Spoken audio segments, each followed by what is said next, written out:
ನನಗೇನು ಕಾಣಿಸ್ತಾನೆ ಇಲ್ವಲ್ಲ ಅಂತ ಅನ್ಕೊಂಡೆ. 3 ದಿನ ನನಗೇನು ಕಾಣಿಸೋದೇ ಇಲ್ವಾ ಅಂತ ಅನ್ಕೊಂಡಿದ್ದೆ. ಫುಲ್ ಕಣ್ಣಲ್ಲಿ ಏನೋ ನೀಡಲ್ ಹಾಕಿ ಚುಚ್ಚಿದಂಗೆ ಆಗ್ತಿತ್ತು. ಇಂದ ನೈಟ್ವರೆಗೂ ಫುಲ್ ನೋವು. ಡೆಫಿನೆಟ್ಲಿ 101% ಇದು ವರ್ತ್ ಇದೆ operation. Hello my beautiful souls, welcome back to my YouTube channel.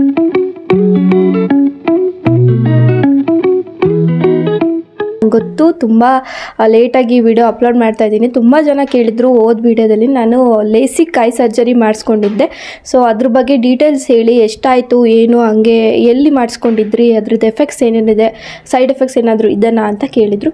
So ಅದ್ರ ವಿಡಿಯೋ ಇವಾಗ ಮಾಡ್ತಾಯಿದ್ದೀನಿ. ಬೈಕ್ ವಿಡಿಯೋ ಸ್ವಲ್ಪ ಬ್ಯುಸಿ ಇದೆ, ಸೊ ಅದ್ರ ಕಾರಣ ಇವಾಗ ಮಾಡ್ತಾಯಿದ್ದೀನಿ ಆ ವಿಡಿಯೋನ. ಸೊ ತುಂಬ ನಿಮ್ಮ ತಲೆಯಲ್ಲೆಲ್ಲ ಹುಳ ಬಿಡಲ್ಲ. Let's get it to the video. First ನನ್ನ ಕ್ವಶನ್ ಬಂದಿದ್ದು, ನೀವು ಯಾವ ಥರ ಸರ್ಜರಿ ಮಾಡಿಸ್ಕೊಂಡ್ರಿ, ಅದ್ರದ್ದು ಪೇನ್ ಏನಾದ್ರು ಇತ್ತಾ, ಸೈಡ್ ಎಫೆಕ್ಟ್ಸ್ ಇತ್ತಾ ಅಂತ. ಸೊ ನಾನು I opted for an LASIK eye surgery. ಅದರಲ್ಲಿ ಕಸ್ಟಮೈಸ್ಡ್ PR ಅಂತ ನಾನು ತೊಗೊಂಡಿದ್ದು. ಸೊ ಯಾಕೆ ಕಸ್ಟಮೈಸ್ಡ್ ಅಂತಲೂ ಹೇಳ್ತೀನಿ. ನನಗೆ ಪಾಯಿಂಟ್ ಐಸೈಟ್ ತುಂಬ ಇತ್ತು. ಸೊ ಹಂಗಾಗಿ ಕಸ್ಟಮೈಸ್ಡ್ ಇರಲಿ ಅಂತ ಕಸ್ಟಮೈಸ್ಡ್ ಅವ್ರು ಹೇಳಿದ್ದು, ಡಾಕ್ಟರ್ ಪ್ರಿಸ್ಕ್ರೈಬ್ ಮಾಡಿದ್ದು. ಸೊ ಆಯಿತು ಅಂತ ಕಸ್ಟಮೈಸ್ಡ್ ಮಾಡಿಸೋಣ ಅಂತ ಹೋದೆ. ಸೊ ಹೋದಾಗ ಏನು ಪ್ರೊಸೀಜರ್ಸ್ ಇರುತ್ತೆ, ಹೋದ ತಕ್ಷಣವೇ ನಿಮಗೆಲ್ಲ ಮಾಡಲ್ಲ. ಸೊ ಹೋದಾಗ ಚೆಕ್ ಮಾಡ್ತಾರೆ ಎಷ್ಟಿದೆ ಪಾಯಿಂಟು ಏನು ಅಂತ. ಪಾಯಿಂಟ್ ಚೆಕ್ ಮಾಡಿಬಿಟ್ಟು ಅದು ಪಾಯಿಂಟ್ ಸ್ಟೇಬಲ್ ಆಗಿದೆನಾ, ಅವ್ರು ಏನಕ್ಕೆ 21 ಇಯರ್ಸ್ ಆದಮೇಲೆ, 22 ಇಯರ್ಸ್ ಆದಮೇಲೆ, 20 ಆದಮೇಲೆ ಮಾಡಿಸ್ಕೊಳ್ಳಿ ಅಂತಾರೆ ಅಂದರೆ, ಸೊ ದಟ್ ಅಲ್ಲಿ ನಿಮ್ಮ ಪಾಯಿಂಟ್ ಐಸೈಟ್ ಸ್ಟೇಬಲ್ ಆಗಿರುತ್ತೆ, ಚೇಂಜಸ್ ಆಗ್ತಾ ಇರೋಲ್ಲ. ಅಲ್ಲಿ ತನಕ ಸ್ವಲ್ಪ ಚೇಂಜಸ್, ವೇರಿಯೇಷನ್ಸ್ ಆಗ್ತಿರುತ್ತೆ. ಕೆಲವ್ರಿಗೆ ಆಲ್ರೆಡಿ ಸ್ಟೇಬಲ್ ಆಗಿರುತ್ತೆ, ಇನ್ನು ಕೆಲವ್ರಿಗೆ ಸ್ಟೇಬಲ್ ಆಗಿರೋಲ್ಲ. ಸೊ ಅವರು ಬೆಟರ್ ಆಪ್ಷನ್ ಅಂದರೆ ಅದ್ರ ಮೇಲೆ 20 ಮೇಲೆ ನೀವು ಮಾಡಿಸ್ಕೊಳ್ಳಿ ಅಂತ ಹೇಳಿರ್ತಾರೆ. ಸೊ ಅದಾದಮೇಲೆ ಹೋಗಿ ಚೆಕ್ ಮಾಡಿಸಿದಾಗ ನನಗೆ ಪಾಯಿಂಟ್ ತುಂಬಾ ಇತ್ತು. ಎಷ್ಟಿತ್ತು ಅಂತ ಹೇಳ್ತೀನಿ. ಓಕೆ, ಅದು ಪಾಯಿಂಟ್ ತುಂಬ ಇದ್ದಿದ್ದರಿಂದ ಅವರು ಫಸ್ಟ್ ಚೆಕ್ ಮಾಡಿದಾಗ ಅವ್ರು ಏನಂದರು, ಪಾಯಿಂಟ್ ತುಂಬ ಇದೆ, ಸ್ವಲ್ಪ ಡೆಲಿಕೇಟಲ್ಲಿ ಮಾಡಬೇಕು ಅಂದರೆ ನಿಮಗೆ ಕಾರ್ನಿಯಾ ಥಿಕ್ನೆಸ್ ಅವ್ರು ಚೆಕ್ ಮಾಡ್ತಾರೆ. ಅವ್ರ ಕಾರ್ನಿಯಾ ಥಿಕ್ನೆಸ್ ಇಷ್ಟು ಒಂದು ರೇಂಜ್ ಇರುತ್ತೆ. ಆ ರೇಂಜಲ್ಲಿ ಬಂದರೆ ಮಾತ್ರ ನಿಮ್ಗೆ ನಾವು ಲಾಸಿಕ್ ಮಾಡಿಸ್ತೀವಿ. ಇಲ್ಲ ಮಾಡೋಕ್ಕೆ ಬರೋಲ್ಲ ಅಂತಲ್ಲ, ಬೇರೆ ಆಪ್ಷನ್ಸ್ ಇದೆ, ಬೇರೆ ಸರ್ಜರೀಸ್ ಇದೆ, ಲೈಕ್ ಲೆನ್ಸ್, ICL ಆ ಥರ ಎಲ್ಲ ಬೇರೆ ಬೇರೆ ಸರ್ಜರೀಸ್ ಇದೆ. ಸೊ ಆ ಥರ ಮಾಡ್ತೀವಿ. ಅದು ಆಗಲಿಲ್ಲ ಅಂದರೆ ಇದು ಮಾಡ್ತೀವಿ. ನನಗೆ ಪಾಯಿಂಟ್ ಜಾಸ್ತಿ ಇದ್ರೂ ಕಾರ್ನಿಯಾ ಥಿಕ್ನೆಸ್ ಕರೆಕ್ಟಾಗಿ ಆ ರೇಂಜಲ್ಲಿ ಇತ್ತು ಅಂತ ಡಾಕ್ಟ್ರು ಕೂಡ ಲೇಸಿಕ್ ನೀವು ಮಾಡಿಸ್ಬೋದು ಅಂತ ಹೇಳಿದರು. ಸೊ ನಾನು ಅದನ್ನು ಮಾಡ್ಸೋಕೆ ಒಪ್ಕೊಂಡೆ.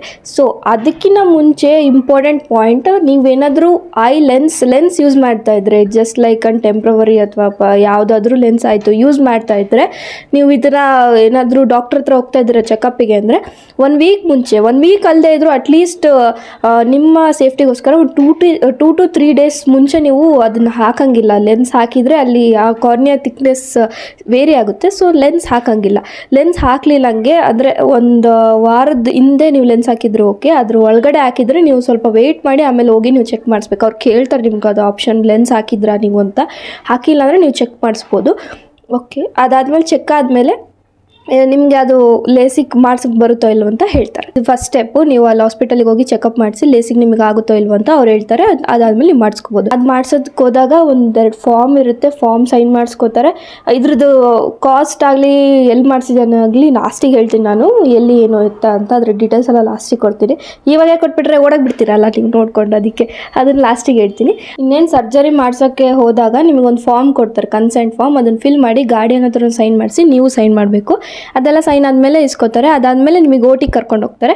ಅಲ್ಲಿ ನಿಮಗೆ ಏನು ಮಾಡ್ತಾರೆ, ಐಗೆ ನಮ್ಮಿಂಗ್ ಡ್ರಾಪ್ಸ್ ಹಾಕ್ತಾರೆ. ಆ ಡ್ರಾಪ್ಸಿಂದ ಏನು ಅನಿಸುತ್ತೆ ನಿಮಗೆ ಕಣ್ಣಲ್ಲಿ ಅವ್ರು ಏನು ಮಾಡಿದ್ರು ಅಷ್ಟು ಅನಿಸಲ್ಲ. ನಿಮಗೆ ಹೆಂಗೆ ಅಂದರೆ ಪ್ರೆಸೆಂಟಾಗಿ ಎಲ್ಲ ಗೊತ್ತಾಗ್ತಿರುತ್ತೆ. ಅವ್ರು ನಿಮಗೆ ಲೇಸರ್ ಲೈಟ್ ಬಿಡ್ತಾ ಇರೋದು ಹಿಂಗೆ ನೋಡ್ತಾ ಇರ್ತೀರ. ನೀವೇನು ಫುಲ್ಲು ಮಲಗಿರಲ್ಲ ಅಥವಾ ನಿಮ್ಗೇನು ಎಚ್ಚರನೇ ಇರೋಲ್ಲ ಅನ್ನೋಂಗಿಲ್ಲ, ಎಲ್ಲ ನೋಡ್ತಾ ಇರ್ತೀರ. ಅವರು ಕಣ್ಣಿಗೆ ಲೇಸರ್ ಲೈಟ್ ಬಿಡೋದಾಗಲಿ, ಅವ್ರು ಹಿಂಗೆ ತೆಗೆಯೋದು ಫ್ಲ್ಯಾಪ್ ಮಾಡೋದಾಗಲಿ, ಬೇರೆ ಏನಾರ ಫ್ಲ್ಯಾಪ್ ಇರಲಿಲ್ಲ ಅನ್ನೋದ್ರಲ್ಲಿ, ಬಟ್ ಅವರು ಈ ಥರ ಮಾಡೋದಾಗಲಿ, ಈ ಕಡೆ ಸರ್ಸೋದಾಗಲಿ ಕಣ್ಣ ಎಲ್ಲ ಗೊತ್ತಾಗ್ತಿರುತ್ತೆ. ನಿಮ್ಗೆ ಆರಾಮಾಗಿ ನೋಡ್ತಾ ಇರ್ತೀರ, ಫುಲ್ ವಿಜುವಲೈಸ್ ಮಾಡ್ತಾ ಇರ್ತೀರ ಅವ್ರು ಏನೇನು ಮಾಡ್ತಾಯಿದ್ದಾರೆ ಅನ್ನೋದು. ಬಟ್ ನಿಮಗೇನು ಫೀಲ್ ಆಗ್ತಾ ಇರಲ್ಲ, ಕಣ್ಣಲ್ಲಿ ಮಾಡ್ತಾ ಇದ್ದಾರೆ ಅನ್ನೋದು ನಿಮ್ಗೆ ಗೊತ್ತಾಗ್ತಿರಲ್ಲ, ನೋವು ಆಗ್ತಾ ಇರಲ್ಲ, ಅಷ್ಟೇ ಡಿಫ್ರೆನ್ಸು. ಆ ನಮ್ಮಿಂಗ್ ಡ್ರಾಪ್ ಹಾಕಿರ್ತಾರೆ, ಒಂದು 10 to 15 ಮಿನಿಟ್ಸ್ ಅಲ್ಲಿ ಮಲಗಿಸಿರ್ತಾರೆ. ಡ್ರೆಸ್ ಚೇಂಜ್ ಆ ಥರ ಎಲ್ಲ ಮಾಡಿಸಿ ಮಲಗಿಸಿರ್ತಾರೆ. ಅದಾದಮೇಲೆ ನಿಮ್ಗೆ ಸರ್ಜರಿ ನಡೆಯೋ ಪ್ಲೇಸಿಗೆ ಕರ್ಕೊಂಡು ಹೋಗ್ತಾರೆ.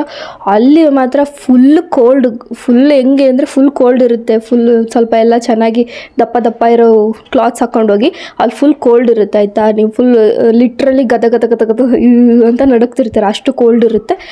ಓಕೆ, ಅದಾದಮೇಲೆ ಕರ್ಕೊಂಡು ಹೋದ್ಮೇಲೆ ಅಲ್ಲಿ ಮಲಗಿಸಿ ಕಣ್ಣು ಆ ಕಡೆ ಚೆಕ್ ಮಾಡಿಬಿಟ್ಟು ಮತ್ತೇನು ಮಾಡ್ತಾರೆ, ಫಸ್ಟಿಗೆ ಏನು ಮಾಡ್ತಾರೆ ಅವರು ಕಣ್ಣಿಗೆ ಅದೇ ನಮ್ಮಿಂಗ್ ಡ್ರಾಪ್ಸ್ ಹಾಕಿರ್ತಾರೆ, ಅದ್ರ ಮೇಲೆ ಮತ್ತೇನು ಡ್ರಾಪ್ಸ್ ಹಾಕಲ್ಲ. ಫಸ್ಟಿಗೆ ಏನು ಮಾಡ್ತಾರೆ, ಇನ್ನೊಂದು ಥರದ ಆಪ್ರೇಷನ್ಸು ಬರುತ್ತೆ. ಮುಂಚೆ ಬರ್ತಾಯಿತ್ತು, ಫ್ಲ್ಯಾಪ್ ಮಾಡ್ತಿದ್ರು, ಅರ್ಧ ಕಟ್ ಮಾಡಿ ಅದನ್ನು ತೆಗೆದ್ಬಿಟ್ಟು ಲೇಸರ್ ಲೈಟ್ ಬಿಡ್ತಾಯಿದ್ರು. ಬಟ್ ನಂದು ಪ್ರೊಸೀಜರ್ ಹೆಂಗಿತ್ತು, ನಾನು ಫ್ಲ್ಯಾಪ್ ಮಾಡ್ತಾಯಿಲ್ಲ ಇವಾಗ, ಯಾಕಂದರೆ ಒಂದೊಂದು ಕೂಡ್ಕೊಳುತ್ತೆ, ಒಂದೊಂದು ಜಾಯಿನ್ ಆಗುತ್ತೆ. ಅದು ಫ್ಲ್ಯಾಪ್ ಹಾಕಿದಾಗ ವಾಪಸ್ಸು ಇನ್ನೊಂದು ಸಲ ಜಾಯಿನ್ ಹಾಕೋಣಲ್ಲ, ತುಂಬ ಡೆಲಿಕೇಟ್ ಇರುತ್ತೆ. ಅದಕ್ಕೋಸ್ಕರ ಅದು ಮಾಡ್ತಾಯಿಲ್ಲ ಇವಾಗ. ನಾನು ಕೇಳಿದ್ದೆ ಅದು ಮುಂಚೆನೇ, ಅದು ಆ ಥರ ಮಾಡ್ತಾಯಿಲ್ಲ. ಇವಾಗ ನನಗೆ ಹೆಂಗೆ ಮಾಡಿದರು ಅಂದರೆ, ಜಸ್ಟ್ ಮೇಲ್ಗಡೆ ಇರೋ ಥಿನ್ ಲೇಯರ್ ಇರುತ್ತಲ್ಲ, ಅದನ್ನು ಸೈಡಿಗೆ ಸರ್ಸಿರ್ತಾರೆ. ಅದು ಲೇಯರ್ ಸರ್ಸೋಕ್ಕಿಂತ ಮುಂಚೆ ಒಂದು 2 ಸೆಕೆಂಡ್ ಕರೆಕ್ಟಾಗಿ ನೋಡಿ ಅಂತಂತಾರೆ. ಮೇಲ್ಗಡೆ ಒಂದು ಲೈಟ್, ಸಣ್ಣ ಲೈಟ್ ಥರ ಇರುತ್ತೆ, ಫ್ಲ್ಯಾಶ್ ಲೈಟ್ ಥರ, ಅದನ್ನು ನೋಡಿದರೆ ಕರೆಕ್ಟಾಗಿ ಒಂದು 10 ಸೆಕೆಂಡ್ ನೋಡಿದರೆ ಕರೆಕ್ಟಾಗಿ ಅದು ಕಟ್ ಮಾಡುತ್ತೆ ಮೇಲ್ಗಡೆ ಥಿನ್ ಲೇಯರ್ನ. ಅದಾದಮೇಲೆ ಅದನ್ನು ಸರಿಸ್ತಾರೆ ನೀಟಾಗಿ, ಅವರು ಕಡೆ ಸರಿಸಿ. ಅದಾದಮೇಲೆ ನಿಮ್ಗಿರೋದು ಇಂಪಾರ್ಟೆಂಟ್, ಇದನ್ನು ಲೇಸರ್ ಲೈಟ್ ನೋಡೋದು ನೀವೇ ನೋಡಬೇಕು, ಅವರೇ ನಿಂಗಿಡ್ಸ್ ನೋಡ್ಸಲ್ಲ, ನೀವೇ ನೋಡಬೇಕು ಆ ಲೇಸರ್ ಲೈಟ್ನ. ಸೊ ಆ ಲೇಸರ್ ಲೈಟ್ನ ಈ ಥರ ಮೇಲೆ ಕಣ್ಣೆತ್ಕೊಂಡು ಒಂದು 10 to 15 ಸೆಕೆಂಡ್ಸ್, ಮ್ಯಾಕ್ಸಿಮಮ್ 30 ಸೆಕೆಂಡ್ಸ್ ಕರೆಕ್ಟಾಗಿ ಹಿಂಗೆ ನೋಡಬೇಕು. ಕಣ್ಣು ಮಿಟಕ್ಸೋ ಆಪ್ಷನ್ನೇ ಇರೋಲ್ಲ, ಯಾಕಂದರೆ ಕಣ್ಣಿಗೆಲ್ಲ ಈ ಥರ ಹಾಕ್ಬಿಟ್ಟಿರ್ತಾರೆ. ಅದು ಮಿಷಿನ್ ನಂಗೆ ಗೊತ್ತಿಲ್ಲ ಅದು ಏನಂತ, ಬಟ್ ಕಣ್ಣು ಮಿಟಕ್ಸ್ ಆಪ್ಷನ್ನೇ ಇರೋಲ್ಲ ನಿಮಗೆ. ಹಿಂಗೆ ನೋಡ್ತಾ ಇರಬೇಕು, ನೋವೇನಾಗಲ್ಲ, ನಿಮ್ಗೇನು ಅನ್ಸೋದಿಲ್ಲ. ಜಸ್ಟ್ ಅಲ್ಲಿ ಒಂದು ಲೈಟ್ ಪಾಸ್ ಆಗ್ತಾಯಿದೆ ಅಥವಾ ಒಂದು ಲೇಸರ್ ಪಾಸ್ ಆಗ್ತಾಯಿದೆ ಅಷ್ಟೇ, ನಿಮ್ಗೆ ನೋವಾಗಲ್ಲ, ಏನೂ ಆಗಲ್ಲ. ಕರೆಕ್ಟಾಗಿ ಅದನ್ನೇ ನೋಡ್ತಾ ಇರಬೇಕು, ಆ ಕಡೆ ನೋಡೋಂಗಿಲ್ಲ. ನೀವೆಷ್ಟು ಕರೆಕ್ಟಾಗಿ ಅದನ್ನು ನೋಡ್ತೀರೋ ಆಪ್ರೇಷನ್ ಕೂಡ ಅಷ್ಟು ಚೆನ್ನಾಗಾಗುತ್ತೆ ಅಂತ ನಂಗೆ ಡಾಕ್ಟ್ರು ಹೇಳಿದರು. ಆ ಕಡೆ ನೋಡಿದ್ರೆ ಏನಾಗಲ್ಲ, ಬಟ್ ಪ್ರಾಬ್ಲಮ್ ನಿಮಗೆ. ಸುಮ್ಮನೆ ಏನಕ್ಕೆ, ಅದು ಕರೆಕ್ಟಾಗಿ ಅದನ್ನೇ ನೋಡಿಬಿಟ್ರೆ ಆಯ್ತಲ್ವ. ಕರೆಕ್ಟಾಗಿ ಅದನ್ನು ನೋಡಿ ಒಂದು 30 ಸೆಕೆಂಡ್ಸ್ ಮ್ಯಾಕ್ಸಿಮಮ್ ಅದು ಕರೆಕ್ಟಾಗಿ ನೋಡಿದ್ರೆ ಅಲ್ಲಿಗೆ ಆಪ್ರೇಷನ್ ಮುಗಿದೋಯ್ತು. ಅದಾದಮೇಲೆ ಅದನ್ನೇನು ಥಿನ್ ಲೇಯರ್ ಇರುತ್ತಲ್ಲ ಅದನ್ನು ಮತ್ತೆ ಹಾಕಿಬಿಟ್ಟು ಅದಕ್ಕೆ ಒಂದಿಷ್ಟು ಸೊಲ್ಯೂಷನ್ಸ್ ಏನೇನೋ ಹಾಕ್ತಾರೆ, ಸ್ವಲ್ಪ ಕಾಮ್ ಆಗಲಿ ಕಣ್ಣು ಅಂತ, ಐಸ್ ಕಾಮ್ ಆಗಲಿ ಅಂತ. ಅದಾದಮೇಲೆ ಹಾಕಿದ ಮೇಲೆ ಅದ್ರ ಮೇಲೆ ಒಂದು ಟ್ರಾನ್ಸ್ಪರೆಂಟ್ ಲೆನ್ಸ್ ಹಾಕ್ತಾರೆ, ಸೊ ದಟ್ ಅಲ್ಲಿ ಏನು ಧೂಳು ಗೀಳು ಏನು ಬೀಳಬಾರ್ದು. ರಿಕವರಿ ಫೇಸಲ್ಲಿ ಏನು ಬೀಳ್ಬಾರ್ದು, ಅದು ಪರ್ಮನೆಂಟ್ ಅಲ್ಲ, ಒಂದು 10 ಡೇಸ್ ಆದಮೇಲೆ ತೆಗಿತಾರೆ. ಸೊ ಅದನ್ನು ಲೆನ್ಸ್ ಹಾಕಿರ್ತಾರೆ. ಹಾಕಿದ್ಮೇಲೆ ಈ ಕಡೆ ಮುಗೀತಾ, ಈ ಕಡೆ ಒಂದು 30 ಸೆಕೆಂಡ್ ಮುಗಿದೋಯ್ತು ಆಪ್ರೇಷನ್. ಅದಾದ್ಮೇಲೆ ಈ ಕಡೆ ಸೇಮ್ ಪ್ರೊಸೀಜರ್. ನಿಮ್ಮದು ಪಾಯಿಂಟ್ ವೇರಿಯೇಷನ್ ಇತ್ತು ಅಂದರೆ ಹೆಂಗೆ ಮಾಡ್ತಾರೆ ಅಂದರೆ, ಈ ಕಡೆ ಪಾಯಿಂಟ್ ನಿಮ್ಮದು ಫಾರ್ ಎಕ್ಸಾಂಪಲ್ ಈ ಕಡೆ 0.6 ಇತ್ತು, ಈ ಕಡೆ 0.5 ಇತ್ತು ಅಂದರೆ ಈ ಕಡೆ ಅಷ್ಟೇ ಮಾಡ್ತಾರೆ. 5.56 ಒಂದೇನು ವೇರಿಯೇಷನ್ ಇರ್ಬೋದು, 0.5 ವೇರಿಯೇಷನ್ ಇರ್ಬೋದು, ಯಾಕಂದರೆ ಎಕ್ಸಾಕ್ಟಾಗಿ ಅದನ್ನೇ ಮಾಡೋಕ್ಕಾಗಲ್ಲ, ಏನಾದ್ರು ಮತ್ತೆ ಪ್ರಾಬ್ಲಮ್ಸ್ ಆಗುತ್ತೆ ಅಂತ. ಅದಕ್ಕಾಗಿ ಒಂದು 0.5 ವೇರಿಯೇಷನ್ ಇರುತ್ತೆ, ಬಟ್ ನಿಮಗೆ ಕ್ಲಿಯರಾಗೇ ಕಾಣಿಸುತ್ತೆ at the end of the day. ಅದಾದಮೇಲೆ ಇವ್ರು ಮಾಡಿದ ಮೇಲೆ ನಾನೇನು ಅಂದ್ಕೊಂಡೆ, ನನಗೇನು ಕಾಣಿಸ್ತಾನೆ ಇಲ್ವಲ್ಲ ಅಂತ ಅಂದ್ಕೊಂಡೆ. ಏನು ಕಾಣಿಸೋದೇ ಇಲ್ವಾ, ಇನ್ನೊಂದು ವಾರ ನನಗೇನು ಕಾಣಿಸೋದೇ ಇಲ್ವಾ, ಇನ್ನೊಂದು 3 ದಿನ ನನಗೇನು ಕಾಣಿಸೋದೇ ಇಲ್ವಾ ಅಂತ ಅಂದ್ಕೊಂಡಿದ್ದೆ. ಬಟ್ ಅದು ಆಪ್ರೇಷನ್ ಮಾಡಿ ಒಂದು ಗ್ಲಾಸಸ್ ಕೊಡ್ತಾರೆ, ಕೂಲಿಂಗ್ ಗ್ಲಾಸಸ್. ಸೊ ಅದನ್ನು ಹಾಕ್ಕೊಂಡು ಹೊರಗಡೆ ಬಂದು ನೋಡ್ತಾ ಇದ್ದೀನಿ, ಆಲ್ರೆಡಿ 50% ನನ್ನ ಐಸೈಟು ರೀಗೇನ್ ಆಗಿದೆ.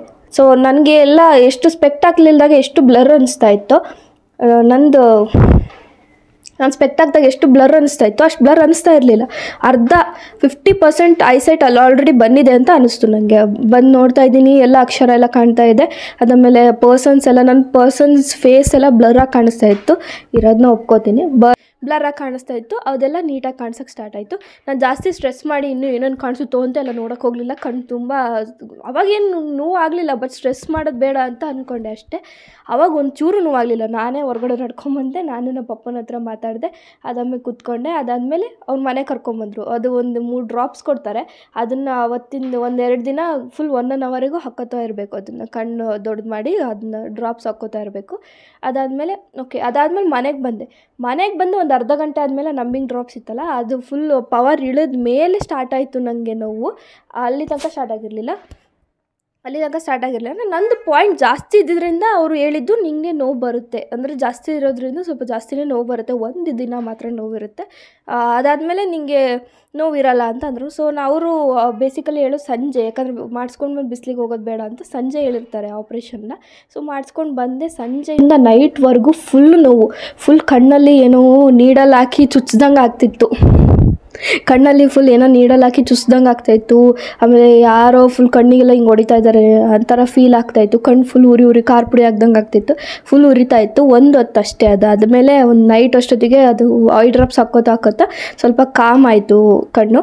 ಅದಾದಮೇಲೆ ತಿರುಗಿ ದಿನ ಫುಲ್ ಸ್ವೆಲ್ಲಿಂಗ್ ಆಗಿತ್ತು ಕಣ್ಣು. ಅದ್ರ ವೀಡಿಯೋ ಮಾಡ್ಕೋಬೇಕಾಯಿತು. ನನ್ನ ಮುಖ ನನಗೆ ನೋಡ್ಕೊಂಡಂಗೆ ಆಗ್ತಿರ್ಲಿಲ್ಲ, ಅದಕ್ಕೋಸ್ಕರ ವೀಡಿಯೋ ಮಾಡ್ಕೊಂಡಿರಲಿಲ್ಲ ಅಷ್ಟೇ. ಫುಲ್ ಕಣ್ಣು ಸ್ವೆಲ್ ಆಗಿತ್ತು. ಅದೊಂದು 3 to 4 ಡೇಸ್ ತನಕ ಹಂಗೆ ಸ್ವೆಲ್ಲಿಂಗ್ ಇರುತ್ತೆ. ಇದಿಷ್ಟು ಆಗಿತ್ತು ನನ್ನ ಆಪ್ರೇಷನ್ ಪ್ರೊಸೀಜರ್ ಅಥವಾ ಸರ್ಜರಿ ಪ್ರೊಸೀಜರ್. ಬಟ್ ನಂಗೆ ಇನ್ನೊಂದು ಇಂಪಾರ್ಟೆಂಟ್ ಪಾಯಿಂಟ್ ಹೇಳಬೇಕಾಯಿತು. ನಿಮ್ಗೆ ಎಲ್ಲಿ ಓಟಿಲ್ ಮಲಗಿಸಿರ್ತಾರಲ್ಲ ನಂಬಿಂಗ್ ಡ್ರಾಪ್ಸ್ ಹಾಕಿ, ಅಲ್ಲೊಂದು ಕನ್ಸರ್ನ್ ಫಾರ್ಮ್ ತೊಗೊಂಡು ಬಂದು ಸೈನ್ ಮಾಡಿಸ್ಕೊತಾರೆ. ಐ ಡೋಂಟ್ ನೋ ಯಾಕೆ ಅಲ್ಲಿ ಬಂದು ಸೈನ್ ಮಾಡಿಸ್ಕೊತಾರೆ ಅಂತ. ಯಾಕಂದರೆ ಒಂದು ನಮ್ಮ ಸ್ಪೆಕ್ಟ್ ಇರಲ್ಲ, ನಮಗೆ ಕಾಣ್ತಾ ಇರಲ್ಲ ಏನದು ಅಂತ. ನಂಬಿಂಗ್ ಡ್ರಾಪ್ಸ್ ಬೇರೆ ಹಾಕಿರ್ತಾರೆ, ಇನ್ನೇನು ನೋಡ್ತೀರ ಅದನ್ನು, ಸುಮ್ಮನೆ ಸೈನ್ ಮಾಡಿಕೊಡ್ಬೇಕು. ಸೊ ನೀವೇನಾದರೂ ಆಪ್ರೇಷನ್ ಮಾಡಿಸ್ತಾ ಇದ್ದೀರಂದರೆ ಆ ಕನ್ಸೆಂಟ್ ಫಾರ್ಮ್ನ ನೀಟಾಗಿ ನೋಡಿಬಿಟ್ಟು ಫೋಟೋ ತಕ್ಕೊಂಡು, ಇಲ್ಲಾಂದರೆ ನೀವು ಕರೆಕ್ಟಾಗಿ ನೋಡಿ ಆಮೇಲೆ ಸೈನ್ ಮಾಡಿ. ಇದೆಲ್ಲ ನನ್ನ ಆಪ್ರೇಷನ್ ಪ್ರೊಸೀಜರ್ ಆಗಿತ್ತು. ಇದಾದಮೇಲೆ ಆಪ್ರೇಷನ್ ನಂತರ ಪ್ರೊಸೀಜರ್ ಏನೇನಿದೆ ಅದನ್ನು ಹೇಳ್ತೀನಿ. ಓಕೆ, ನನಗೆ ಹೇಳ್ದಂಗೆ 3 ಡ್ರಾಪ್ಸ್ ಕೊಟ್ಟಿದ್ದರು. ಅದು ಏನು ಬ್ಯಾಕ್ಟೀರಿಯಲ್ ಇನ್ಫೆಕ್ಷನ್ ಆಗಬಾರ್ದು ಒಂಥರ ಕೊಟ್ಟಿದ್ರು, ಏನೋ ಗೊತ್ತಿಲ್ಲ. 3 ಡ್ರಾಪ್ಸು. ಅದು ಎಷ್ಟು ದಿನ ಇರುತ್ತೆ, ಒಂದು 10 ಡೇಸ್ ತನಕ ಇರುತ್ತೆ, ಅದು ಕ್ಯೂರ್ ಆಗೋ ತನಕ. 10 ಡೇಸ್ ಆದಮೇಲೆ ಏನು ಮಾಡ್ತಾರೆ, 10 ಡೇಸ್ ಆದಮೇಲೆ ಲೆನ್ಸ್ ರಿಮೂವ್ ಮಾಡ್ತಾರೆ. ನಿಮ್ಮ ಪ್ರೊಟೆಕ್ಟಿವ್ ಲೆನ್ಸ್ ಹಾಕಿರ್ತಾರಲ್ವ, ನಿಮಗೆ ಅದು 10 ಡೇಸ್ ಆಗ್ತಾ ಆ ಲೆನ್ಸು ಚುಚ್ಚಕ್ಕೆ ಸ್ಟಾರ್ಟ್ ಆಗುತ್ತೆ. ಸ್ವಲ್ಪ ಕಣ್ಣು ಹಿಂಗೆ ಮುಚ್ಚಿದಾಗ, ಹಿಂಗೆ ತೆಗೆದಾಗ ಒಂಥರ ಚುಚ್ಚಿದಂಗೆ ಆ ಥರ ಫೀಲ್ ಆಗುತ್ತೆ. ಹೆದರ್ಕೋಬೇಡಿ, ಅದು ಏನಾಗಿರೋಲ್ಲ. ಲೆನ್ಸ್ ತುಂಬ ದಿನ ಆಗ್ತಾ ಡ್ರೈ ಆಗಿರುತ್ತಲ್ವ ಕಣ್ಣು, ಸೊ ಹಂಗಾಗಿ ಆಗೋದು ಅದು ಕಾಮನ್. ಅಷ್ಟು ತಡ್ಕೊಂಡಿಲ್ಲ ಅಂದರೆ ನೀವು ಲೇಸಿಕ್ ಮಾಡಿಸ್ಕೊಳೋದೇ ವೇಸ್ಟು. ಅಷ್ಟು ಏನು ಅನಿಸಲ್ಲ, ಸ್ವಲ್ಪ ಚುಚ್ಚಿದಂಗೆ ಅನಿಸುತ್ತೆ ಅಷ್ಟೇ ಕಣ್ಣು ಮುಚ್ಬೇಕಾರೆ. ಓಕೆ, 10 ಡೇಸ್ ಆದಮೇಲೆ ಅವರು ಲೆನ್ಸ್ ತೆಗಿತಾರೆ. ಅದೇನು ಒಂದು 10 ಸೆಕೆಂಡ್ ಪ್ರೊಸೀಜರ್ ಅಷ್ಟೇ. ಹಿಂಗೆ ನೋಡಿ ಅಂತಂತಾರೆ. ಒಂದು ಮೆಟಲ್ ಇದರಲ್ಲಿ ಹಿಂಗೆ ತೆಗಿತಾರೆ ಅಷ್ಟೇ ಲೆನ್ಸ್ನ. 10 ಡೇಸ್ ತನಕ ಒಂಥರ ಕಾಣ್ತಿರುತ್ತೆ. ಲೆನ್ಸ್ ರಿಮೂವ್ ಮಾಡಿದಾಗ ನಿಮಗೆ ಸ್ವಲ್ಪ ಬ್ಲರ್ ಆಗೋದು, ಫೋಕಸ್ ಇಶ್ಯೂಸ್ ಬರ್ತಿರುತ್ತೆ. ಫೋಕಸ್ ಆಗೋದು, ಫೋಕಸ್ ಔಟ್ ಆಗೋದು, ಆ ಥರ ಬರ್ತಿರುತ್ತೆ. ಹೆದರಬೇಡಿ, ಎಲ್ಲರಿಗೂ ಕಾಮನ್ ಇಶ್ಯೂ ಅದು. ನನಗೂ ಹಂಗೆ ಅನಿಸ್ತಿತ್ತು. ನಂಗೆ ಭಯನೇ ಆಗಿಬಿಟ್ಟಿದ್ದು. ನಂಗೆ ಐಸೈಟ್ ಇಷ್ಟೇನಾ ಬರೋದು, ಇಷ್ಟೇನಾ ಕಾಣಿಸೋದು, ಸುಮ್ಮನೆ ಇಷ್ಟು ಕೊಟ್ಟು ಆಪ್ರೇಷನ್ ಮಾಡಿಸಿದ್ನಲ್ಲ ನಾನು, ಇಷ್ಟೇನಾ ಕಾಣೋದು ನನಗೆ ಅಂತ ಅಂದ್ಕೊಂಡ್ಬಿಟ್ಟಿದ್ದೆ. ಬಟ್ ಹಂಗೆ ಏನಿಲ್ಲ, ಆರಾಮಾಗಿ ಎಲ್ಲದು ಕ್ಯೂರ್ ಆಗುತ್ತೆ. ನಾನು ಹಂಗೆ ಹೆದರ್ಕೊಂಡಿದ್ದೆ, ಆ ಥರ ಏನಿಲ್ಲ, ಹೆದರ್ಕೋಬೇಡಿ, ಕರೆಕ್ಟಾಗಿ ಆಗುತ್ತೆ. ಅದಾದಮೇಲೆ ಓಕೆ, ಲೆನ್ಸ್ ರಿಮೂವ್ ಮಾಡಿ ಒಂದು 2-3 ಡೇಸ್ ಫೋಕಸ್ ಇಶ್ಯೂಸ್ ಬರುತ್ತೆ. ಅದಾದಮೇಲೆ ಸ್ವಲ್ಪ ಕ್ಲಿಯರ್ ಅನಿಸುತ್ತೆ. ಅದಾದಮೇಲೆ ಒಂದು 2-3 ಮಂತ್ಸ್ ತನಕನೂ ನಿಮಗೆ ಫೋಕಸ್ ಇಶ್ಯೂಸ್ ಬಂದೇ ಬರುತ್ತೆ. ಅದು ಕಾಮನ್. ನೀವು ಡಾಕ್ಟ್ರಿಗೆ ಹೇಳಿದ್ರು ಅಷ್ಟೇ, ಯಾರಿಗೆ ಹೇಳಿದ್ರು ಅಷ್ಟೇ, ಅದು ಫೋಕಸ್ ಇಶ್ಯೂಸ್ ಇದ್ದೇ ಇರುತ್ತೆ. ನಿಮಗೆ ಕಾಣಿಸ್ತಿರುತ್ತೆ. ಹೆಂಗೆ ಅಂದರೆ ನಿಮಗೆ ಕಾಣಿಸ್ತಿರುತ್ತೆ, ಅಲ್ಲಿರೋದನ್ನ ಓದ್ತಾ ಇರ್ತೀರ, ರೀಡ್ ಮಾಡ್ಬೋದು. ಬಟ್ ಸ್ವಲ್ಪ ಫೋಕಸ್ ಇಶ್ಯೂಸ್ ಇರುತ್ತೆ. ಅದು ಒಂದ್ರ ಮೇಲೆ ಒಂದು ಅಕ್ಷರ ಇರೋದು, ಅಥವಾ ಅಕ್ಷರ ಸ್ವಲ್ಪ ಬ್ಲರ್ಡ್ ಔಟ್ ಆಗಿರೋದು, ಒಂಥರ ಅಕ್ಷರದಿಂದ ಲೈಟ್ ಬರ್ತಾ ಇರೋದು, ಡಿಸ್ಪರ್ಸ್ಡ್ ಆಗಿರೋದು, ಆ ಥರ ಕಾಣಿಸ್ತಿರುತ್ತೆ ಅಷ್ಟೇ. ಬಟ್ ಕಾಣಿಸಲ್ಲ ಅಂತಲ್ಲ, ಕಾಣಿಸ್ತಿರುತ್ತೆ. ಓಕೆ, ಒಂದು 15 ಡೇಸ್ ಆದಮೇಲೆ ನೀವು ಹೆಡ್ ವಾಶ್ ಮಾಡ್ಬೋದು, ಫೇಸ್ ವಾಶ್ ಮಾಡ್ಬೋದು. ಒಟ್ಟು ಕಣ್ಣಿಗೆ ಏನು ಸೋಪ್ ಹೋಗ್ಲಿಲ್ದಂಗೆ, ಇಲ್ಲ ಬೇರೆ ಏನು ಡಸ್ಟ್ ಪಾರ್ಟಿಕಲ್ಸ್ ಹೋಗ್ಲಿಲ್ದಂಗೆ. ಆ್ಯಂಡ್ ಹೊರ್ಗಡೆ ಹೋದರೆ ಸ್ಪೆಕ್ಸ್ ಕೊಟ್ಟಿರ್ತಾರೆ, ಗಾಗಲ್ಸ್, ದಟ್ ಈಸ್ ಶೇಡ್ಸ್ ಅಂತ ಕೊಟ್ಟಿರ್ತಾರೆ. ಬಿಸಿಲಿಗೆ ಹೋದರೆ ಅಥವಾ ಒಟ್ಟು ಹೊರ್ಗಡೆ ಹೋದರೆ ಅದನ್ನ ಯೂಸ್ ಮಾಡಲೇಬೇಕು. ಎಲ್ಲಿಂದನೂ ಗಾಳಿ ಹೋಗಂಗಿಲ್ಲ ಕಣ್ಣಿಗೆ. ಹೋದರೆ ಡಸ್ಟ್ ಪಾರ್ಟಿಕಲ್ಸ್ ಎಲ್ಲ ಕೂತು ಬ್ಯಾಕ್ಟೀರಿಯಾ ಗ್ರೋ ಆಗಿ ಏನೇನೋ ಪ್ರಾಬ್ಲಮ್ಸ್ ಆಗುತ್ತೆ. ಏನಕ್ಕೆ ಅವೆಲ್ಲ ಸುಮ್ಮನೆ. ಆಮೇಲೆ ಇನ್ನೊಂದು ಹೇಳಿದ್ರೆ ನಕ್ಕೆ ಬಿಡ್ತೀರ. ಆ ಗಾಗಲ್ಸ್ನ ನೀವು 10 ಡೇಸ್ ತನಕ ಹಾಕ್ಕೊಂಡು ಮಲ್ಕೋಬೇಕು. ಸೀರಿಯಸ್ಲಿ, ನಾನು ನಿಜನೇ ಹೇಳ್ತಾ ಇರೋದು. ಅದನ್ನ ಹಾಕ್ಕೊಂಡು ಮಲ್ಕೋಬೇಕು. ಸೊ ನಿದ್ದೆಗಣ್ಣಲ್ಲಿ ನೀವು ಕಣ್ಣೆಲ್ಲ ಉಜ್ಜಂಗಿಲ್ಲ ಅಂತ ಆ ಥರ ಹೇಳ್ತಾರೆ ಅಷ್ಟೇ. ಒಂದು 10 ಡೇಸ್ ತನಕ ಹಾಕ್ಕೊಂಡು ಮಲಗಿ. ಅದಾದಮೇಲೆ ಹೊರಗಡೆ ಹೋದರೆ ಒಂದು 3 ಮಂತ್ಸ್ ತನಕ ಆ ಗಾಗಲ್ಸ್ ಮ್ಯಾಂಡೇಟರಿ. ಅವ್ರು ಹೇಳ್ತಾರೆ ನಿಮಗೆ ಕಂಪಲ್ಸರಿ, ಅದನ್ನ ಹೇಳ್ತಾರೆ. ಇದು ನಿಮ್ಮ ಪೋಸ್ಟ್ ಸರ್ಜರಿಲಿ ಹೆಂಗೆ ನೋಡ್ಕೋಬೇಕು ಅಂತ ಹೇಳಿದ್ದೀನಿ. ಓಕೆ, ಅಟ್ ಲಾಸ್ಟ್ ನಿಮ್ಮನ್ನು ಕಾಯಿಸಲ್ಲ. ನಾನು ಎಲ್ಲಿ ಮಾಡಿಸಿದೆ ಆ್ಯಂಡ್ ಎಷ್ಟಾಯಿತು ಸರ್ಜರಿ ಅಂತ ಹೇಳ್ತೀನಿ. ನಾನು ಮಾಡಿಸಿದ್ದು ಲೇಸಿಕ್ ಐ ಸರ್ಜರಿ. ಅದು ಮತ್ತು ನಾನು ಕಸ್ಟಮೈಸ್ ಪಿಯರ್ ಮಾಡಿಸಿರೋದ್ರಿಂದ 55,000 ಆಯಿತು. ಅವ್ರು ಹೇಳಿದ್ದು ನಂಗೆ 55,000 ಅಂತ ಹೇಳಿದರು. ಸೊ ಅದು ಕಸ್ಟಮೈಸ್ಡ್ ಆಗಿರೋದ್ರಿಂದ ಅದು ಅಷ್ಟೇ ಬರೋದು. ಅದಾದಮೇಲೆ ನಾನು ಮಾಡಿಸಿದ್ದು ವಾಗೇಶ್ ಹಾಸ್ಪಿಟಲ್ ಅಂತ ದಾವಣಗೆರೆಯಲ್ಲಿದೆ, ಅದನ್ನಲ್ಲಿ ಮಾಡಿಸಿದ್ದು. ತುಂಬಾ ಚೆನ್ನಾಗಿದ್ದಾರೆ ಸ್ಟಾಫ್ಸ್ ಆಗಲಿ, ಡಾಕ್ಟರ್ ಆಗಲಿ. ಇದು ಯಾವುದು ಪ್ರಮೋಷ್ನಲ್ ಅಲ್ಲ. ಐ ವಿಶ್ ಇಟ್ ವಾಸ್ ಪ್ರಮೋಷ್ನಲ್ ಅಷ್ಟೇ. ನಂದು ಐಸೈಟ್ ಪಾಯಿಂಟ್ ಬಂದು ಒಂದು ಕಡೆ 6 ಇತ್ತು, ಒಂದು ಕಡೆ 5.5 ಇತ್ತು. ಶಾಕ್ ಆಗಬೇಡಿ, ಅಷ್ಟಿತ್ತು ನಂದು ಪಾಯಿಂಟ್. ಬಟ್ ನನಗೇನು ಇಶ್ಯೂಸ್ ಇಲ್ಲ, ನನಗೆಲ್ಲ ಕ್ಲಿಯರಾಗೆ ಕಾಣಿಸ್ತಾ ಇದೆ. ದೂರದ್ದು ಸಣ್ಣ ಅಕ್ಷರ, ಸಣ್ಣ ಲೆಟರ್ಸ್ ಕೂಡ ನೀಟಾಗಿ ಕ್ಲಿಯರಾಗಿ ಕಾಣಿಸ್ತಾ ಇದೆ. ಮೊನ್ನೆ ತನಕನೂ ನಂಗೆ ಫೋಕಸ್ ಇಶ್ಯೂಸ್ ಇತ್ತು. ಇವಾಗ 3 ಮಂತ್ಸ್ ಕಂಪ್ಲೀಟ್ ಆಗಿರೋದ್ರಿಂದ ಹೇಳ್ತಾ ಇರೋದು, ನನಗೆಲ್ಲ ಕ್ಲಿಯರಾಗಿ ಕಾಣಿಸ್ತಾ ಇದೆ. ಪರ್ಸನ್ಸ್ ಅಂತೂ ಫುಲ್ ಕ್ಲಿಯರಾಗಿ ಕಾಣಿಸ್ತಾ ಇದ್ದಾರೆ. ಅದಾದಮೇಲೆ ಲೆಟರ್ಸ್ ಆಗಲಿ, ಏನಾದರೂ ಬರ್ದಿರೋದು, ನನಗೆ ಗಾಡಿ ನಂಬರ್ಗಳು ಕಾಣ್ತಾ ಇರಲಿಲ್ಲ. ಸೊ ಇವಾಗ ಎಲ್ಲೇ ಹೋದ್ರೂ ಬರೀ ಅದನ್ನೇ ಹುಡುಕ್ತಿರ್ತೀನಿ. ಹಿಂದ್ಗಡೆ ಗಾಡಿ ನಂಬರ್ಗಳ್ನ ಓದೋಕ್ಕೆ ಟ್ರೈ ಮಾಡ್ತಾ ಇರ್ತೀನಿ. ಸುಮ್ಮನೆ ಎಲ್ಲೋದ್ರೂ ಬರೀ ಇವೇ ಮಾಡೋದು ನಾನು, ಎಲ್ಲಿ ಕಾಣ್ತಿದ್ದೇನಾ ಅಂತ ಟೆಸ್ಟ್ ಮಾಡೋಕ್ಕೆ. ಸೊ ಇವಾಗ ನನಗೆಲ್ಲ ಕಣ್ಣು ಕ್ಲಿಯರ್ ಆಗಿದೆ. ನೀವು ವರ್ತ್ ಇದೆನಾ ಇದು ಆಪ್ರೇಷನ್ ಅಂತ ಕೇಳಿದರೆ ಡೆಫಿನೆಟ್ಲಿ 101% ಇದು ವರ್ತ್ ಇದೆ operation. One of the best decision in my life ಅಂತಲೇ ಹೇಳ್ಬೋದು. ತುಂಬ ಕೆಟ್ಟ ಡಿಸಿಷನ್ಸ್ ತೊಗೊಂಡಿದ್ದೀನಿ, ಆದರೆ ಇದು one of the best decisions in my life ಅಂತ ಹೇಳ್ಬೋದು. ನಮ್ಮ ಅಮ್ಮಂಗೆ ಒಂದು ಮುತ್ತು ಕೊಡಬೇಕು, ಯಾಕಂದರೆ 2ನೇ ಸಲ ಕಣ್ಣು ಕೊಟ್ಟ ದೇವತೆ ಅಂತ ಹೇಳ್ಬೋದು. ಅವರೇ ಮಾಡಿಸಿರೋದು. ನಾನು ತುಂಬ ಹಠ ಮಾಡಿದ್ರಿಂದ ಅವರು ಸರಿ ಆಯ್ತು ಮಾಡಿಸ್ಕೊ ಅಂತ ಹೇಳಿ ಮಾಡಿಸಿದ್ರು. ಸೊ ಇದಾಗಿತ್ತು ನನ್ನ ಲೇಸಿಕ್ ಐ ಸರ್ಜರಿ ಜರ್ನಿ ಅಥವಾ ಅದ್ರ ಬಗ್ಗೆ ಡೀಟೇಲ್ಸ್. ನಿಮ್ಗೇನಾರ ಮತ್ತೆ ಕ್ವೇರೀಸ್ ಇತ್ತು ಅಂದರೆ ಕಮೆಂಟ್ ಸೆಕ್ಷನಲ್ಲಿ ಕಮೆಂಟ್ ಮಾಡಿ. ಹಾಗೆ ಈ ವಿಡಿಯೋ ನಿಮಗೆ ಇಷ್ಟ ಆಗಿತ್ತು ಅಂದರೆ ಲೈಕ್, ಶೇರ್ ಆ್ಯಂಡ್ ಸಬ್ಸ್ಕ್ರೈಬ್ ಮಾಡಿ. ನೋಡಿ ಇಷ್ಟೆಲ್ಲ ಡೀಟೇಲ್ಸ್ ಹೇಳ್ತಾ ಇದ್ದೀನಿ, ಹರ್ಚ್ಕೊಂಡು ಹೇಳ್ತಾ ಇದ್ದೀನಿ.